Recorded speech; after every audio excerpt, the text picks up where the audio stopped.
Why do you think I'm on the floor? Newsnation is not a broke company. Nexstar is a massive organization. We are corporate media. We don't have one of those boxes because that's the game. You pay to play. Those boxes are filled with the same people that they say they're going to regulate. They are literally looking down on the faithful and being told, yeah, we're going to break down on them. We're going to make them pay their share. They paid $500, $700, $1 million, $1.5 million to have those seats. That's former CNN host and political shill Chris Cuomo getting fed up with the hypocrisy of Democrats at the DNC. Welcome to Nerk News, I'm Nerkish, and you know things are getting bad when even dopes like Chris Cuomo are starting to see through the ruse and notice the influence of elites and the uni-party in America. Here he is pointing out the obvious and ripping the DNC for telling blatant lies. Let me reveal a reality to you that has to be spoken to here, okay? These are the soldiers. These are the men and the women that go back to their constituencies and their communities and they fight. They take time from their jobs, they take time from their families. But there's another reality that is literally looking down on them. Greg, look at the ring of sweets, okay? This is not unique to Democrats. There is a game of money. When people talk about uni-party, we are strangled by the money reality in our politics. Those suites start at 500 grand. You think there's like a teacher group up in there? You think it's like the Cub Scouts of Columbia County, South Carolina, that's up in those boxes? Some of them are lobbies and good things. The media boxes, you think they're free? They get hotel suites that are probably gifted to the party. And the same thing is true with the Republican side. And they're going to take them down? They're going to change how it is. They are looking down from on high at the people who make the difference in their communities. And that is the reality of politics.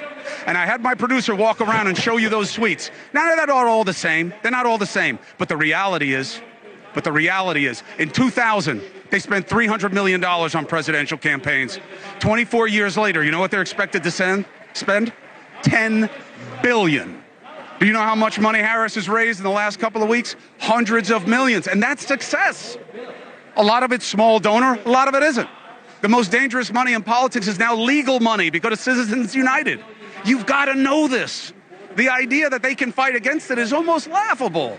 It's almost laughable. So look and listen when you are told these things. You know, I'm not a fan of Cuomo, but he has a point here. I mean, anyone with a clue can see that there's a ruling class in politics that spans both parties, and it's basically trying to turn each into controlled opposition. That's essentially what Nikki Haley was for Republicans. You could see it in her investors, you could see it in her politics, and you could see it in how establishment media and the Democrats were united in pushing for her as the Republican nominee. Which, boy oh boy, am I thankful that didn't happen. Because part of Trump's whole appeal, and one of the reasons they hate him so much, is because of his outsider status. Let's not forget that one of his breakout moments was during the 2016 primary where he addressed most of the issues Cuomo's talking about. Well, let me just, he wants to be a tough guy. A lot of times, you'll have, and it doesn't work very well with How tough is it to take property from an elderly woman? Let me talk. Quiet. How tough is it? A lot of times,